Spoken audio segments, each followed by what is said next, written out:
Ini penuh dengan berbagai macam kesibukan.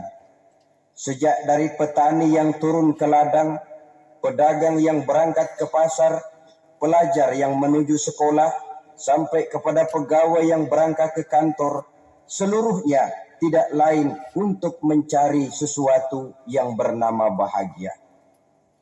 Setiap orang menginginkan kebahagiaan, dan tidak seorang pun menginginkan kesengsaraan dalam kehidupan ini. Namun nyatanya, tidak setiap orang yang ingin bahagia mengetahui jalan yang harus ditempuhnya untuk sampai kepada kebahagiaan itu. Maka pada kesempatan pertemuan kali ini, saya ingin menyampaikan sebuah hadis dari junjungan kita, baginda Nabi besar Muhammad sallallahu alaihi wasallam, yang termuat dalam kitab Mukhtarul Ahadits An-Nabawiyah, di mana beliau bersabda, arba'un min sa'adatil mar'i. Ada 4 perkara yang merupakan tanda dari orang bahagia. Saya mau tanya, di antara saudara-saudara yang hadir di sini, apa ada yang kepengen jadi orang sengsara? Seluruhnya tentu ingin mendapatkan kebahagiaan.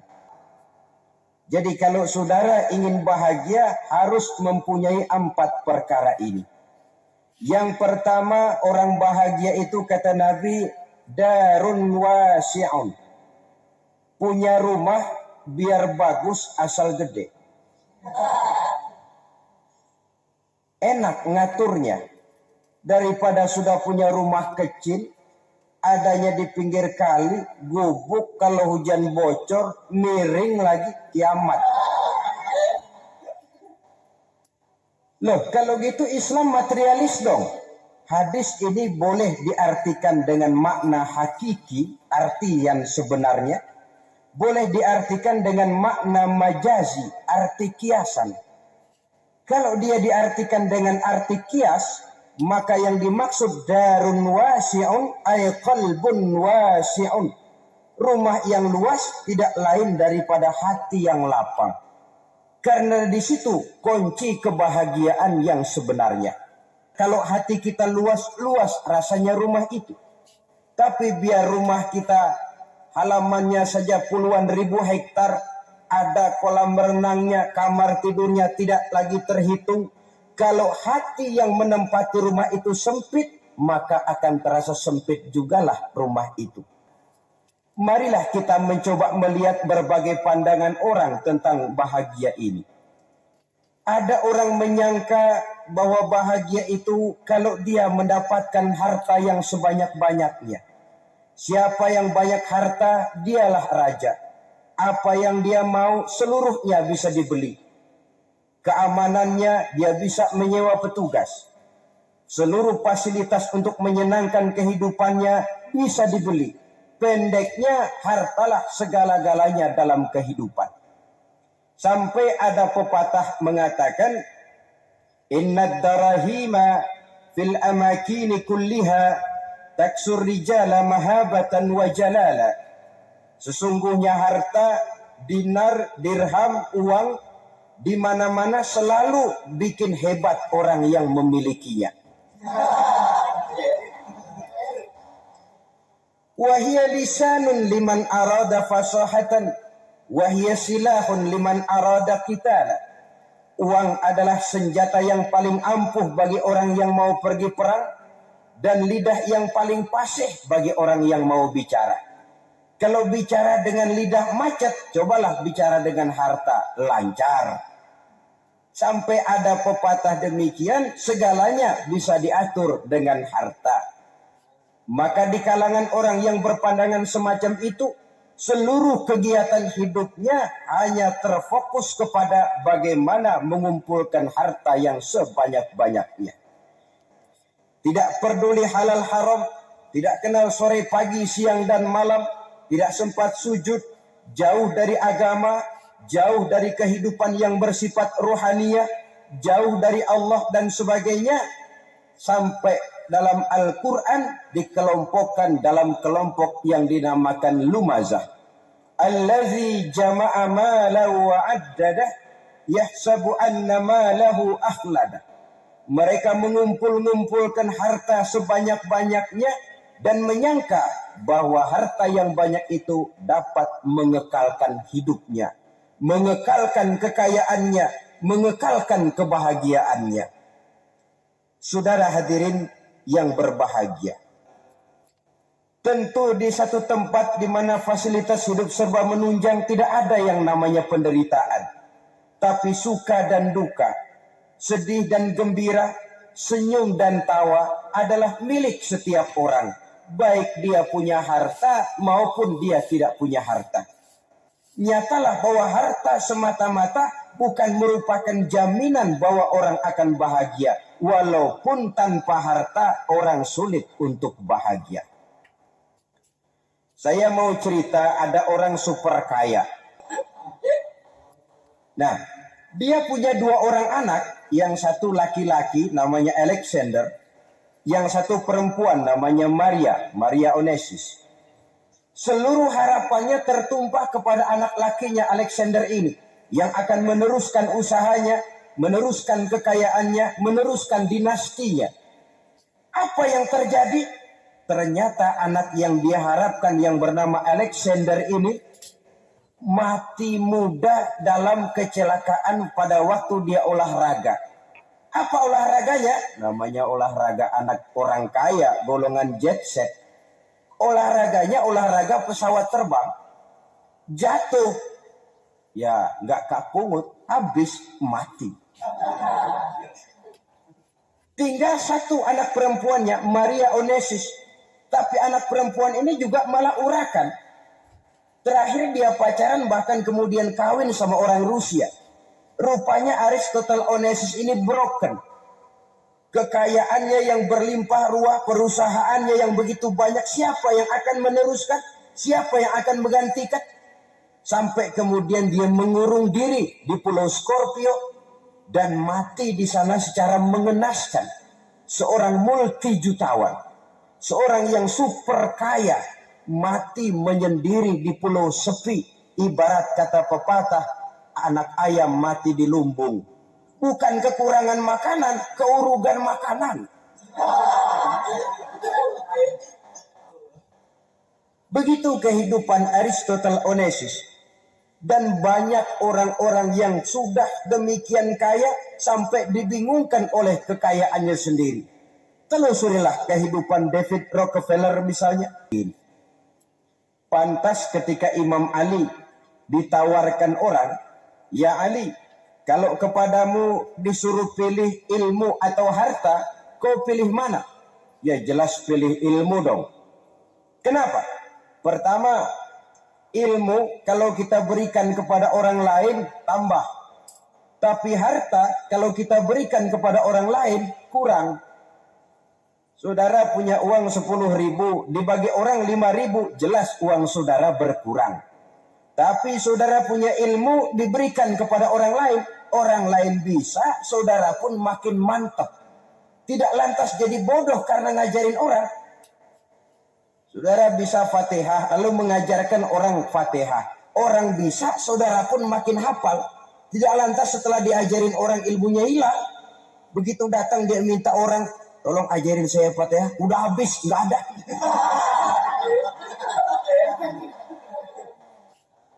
Yang kedua kata Imam Ali, ilmu menjaga kita.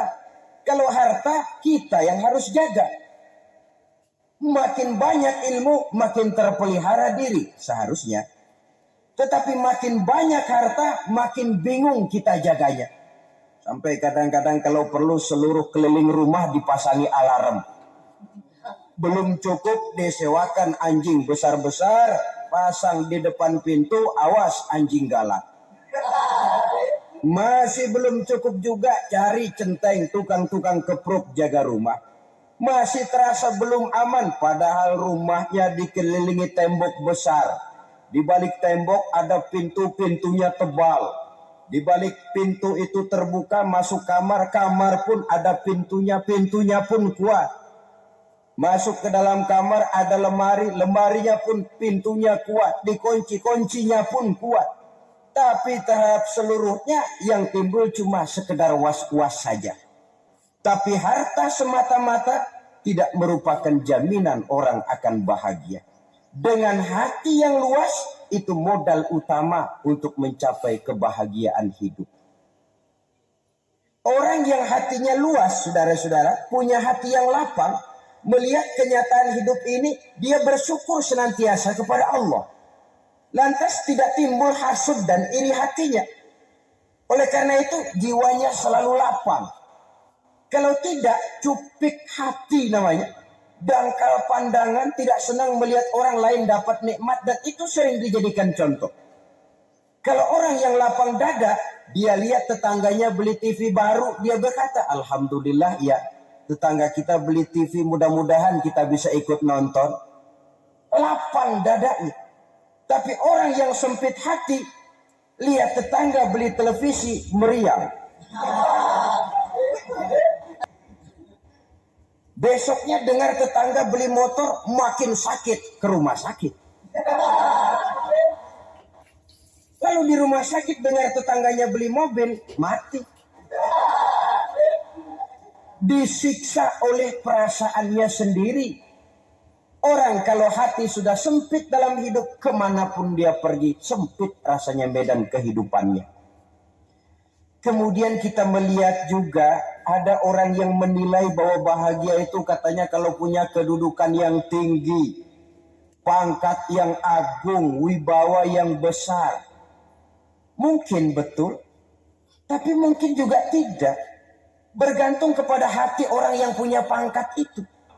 Tapi harta akan jadi bencana kalau jatuh ke tangan hati orang yang sempit. Pangkat akan membawa bahaya kalau jatuh di tangan hati orang yang sempit. Lebih dari itu, kenyataan mengajarkan kepada kita bahwa ternyata pangkat dan jabatan tidak selamanya memberikan kebahagiaan dalam kehidupan. Bahkan resikonya kelewat besar. Beberapa bukti kita bisa ambil dari para pemimpin dunia yang menjadi korban lantaran pangkat dan jabatan yang disandangnya. Saudara ingat Presiden Abraham Lincoln menjadi korban dari pangkat dan jabatan yang disandangnya dari orang-orang yang tidak senang dia memegang jabatan itu. Dia akan mudah mengundang bencana. Sehingga pantas kalau seorang presiden terkemuka Amerika, Harry Truman namanya, dia mengatakan jabatan presiden itu, kata dia, seperti orang nunggang macan.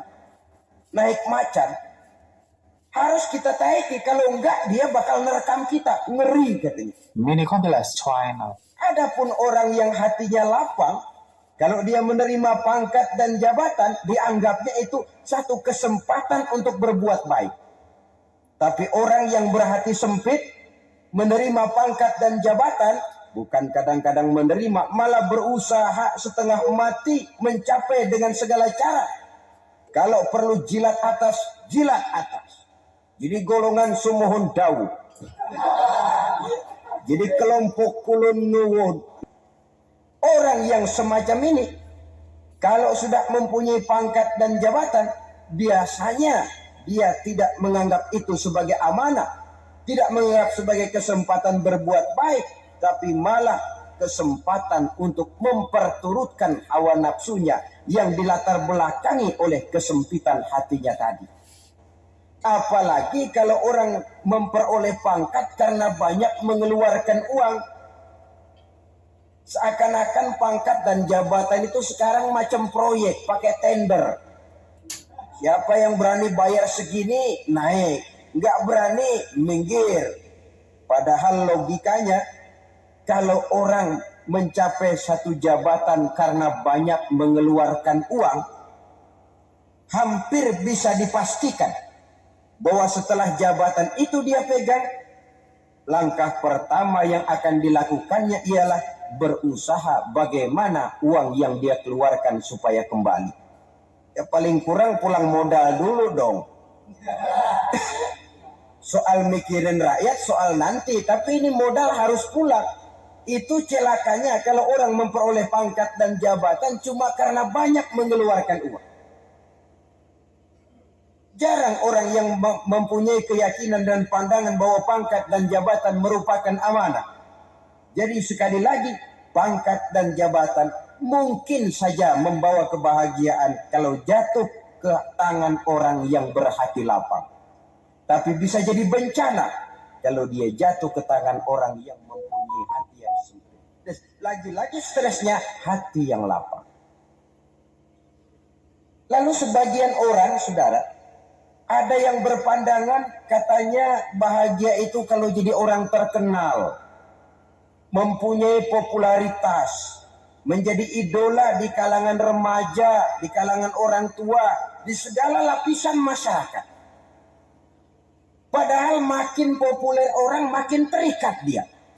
Ya kalau macam kita ini kan nggak punya nama, nggak populer, tengah malam buta mau nongkrong di warung Tegal aman. Cuma mandi sama ke WC saja yang nggak dikawal.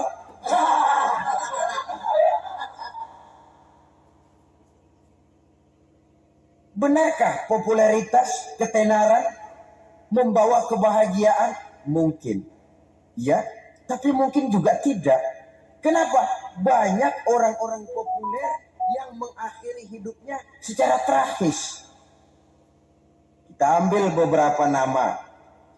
Di Amerika tahun 60-an ada bintang seksi paling terkenal yang dijuluki sex bomb. Bom seks. Sampai sekarang jadi legenda, namanya Marilyn Monroe. Singkatan dobelnya itu inisialnya MM, Marilyn Monroe. Terkenal, top, sampai dia mati tahun 62. Namanya sekarang masih saja dibicarakan orang. Kenapa dia bunuh diri? Tidak punya hartakah dia? Banyak. Kurang populerkah dia? Seluruh dunia mengenalnya. Sejak rakyat kecil sampai pejabat tinggi dia punya hubungan. Kenapa? Jenuh. Dia terlahir dalam keadaan yatim. Setelah itu tidak lama dia berangkat remaja, ibunya meninggal. Pindah dari wanita asuh ke wanita asuh sampai 12 orang ibu angkatnya. Dan kekecewaan yang paling parah, setiap laki-laki yang dekat dengannya hanya seperti kapal berlabuh. Datang dan pergi silih berganti. Padahal dia merindukan seseorang yang bisa melindungi hidupnya. Dia rindukan itu dan dia tidak pernah menemukan. Itu yang akhirnya menyebabkan dia minum pil tidur kelewat dosis. Minum obat tidur kebanyakan. Ya tidur terus sampai sekarang.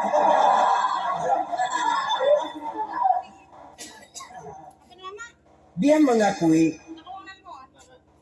saya telah memiliki ketenaran, tapi saya tidak pernah hidup dalam ketenaran itu. Saya pandai main sandiwara, tapi saya ingin hidup dalam alam yang real sebagaimana umumnya orang. Itu yang dia rindukan. Menyusul jejak yang namanya Marilyn Monroe ini, Billie Holiday, saudara kenal tentu, di rumah sakit dirawat. Dia juga minum obat overdosis, mati lagi.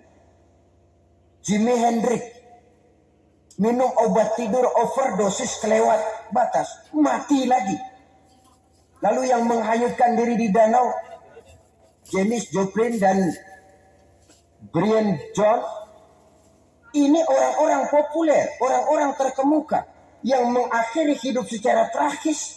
Bukan karena tidak terkenal, mungkin karena sudah saking terkenalnya.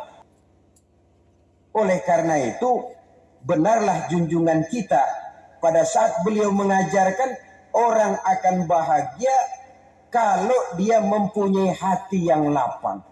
Nah, sekarang masalahnya untuk mendapatkan hati yang lapang caranya bagaimana? Kita kembali kepada konsep Quran. Allah mengajarkan ala inna bi dzikrillahi tatmainnul qulub. Ketahuilah bahwa dengan banyak mengingat Allah hati akan tenang, jiwa akan lapang. Dengan kata lain, dekat dengan agama, merasakan kehadiran Allah dekat dalam hidup. Itu muara pertama untuk mencapai hati yang lapang. Ala inna bizikrillahi tatmainnul qulub. Jangan macam orang sekarang ingin mendapatkan ketenangan lalu tapak di puncak gunung, di gua-gua, di tempat sepi. Iyalah kalau nggak ada ular. Kalau tergigit ular berbisa, ketenangan belum, mati jelas itu. Islam positif untuk mendapatkan ketenangan. Ala inna bizikrillahi tatmainnul qulubi. Bahwa ketahuilah bahwa dengan banyak mengingat Allah, hati akan tenang, jiwa akan lapang, nuansa pikiran akan luas. Karena yang namanya bahagia ada dimanapun manusia berada. Di kampung ada bahagia, di kota ada bahagia. Di ngarai, di lembah, di gunung, di hutan, di lautan, di angkasa luar. Dimanapun bahagia itu ada kalau kita bermodalkan hati yang lapang ini.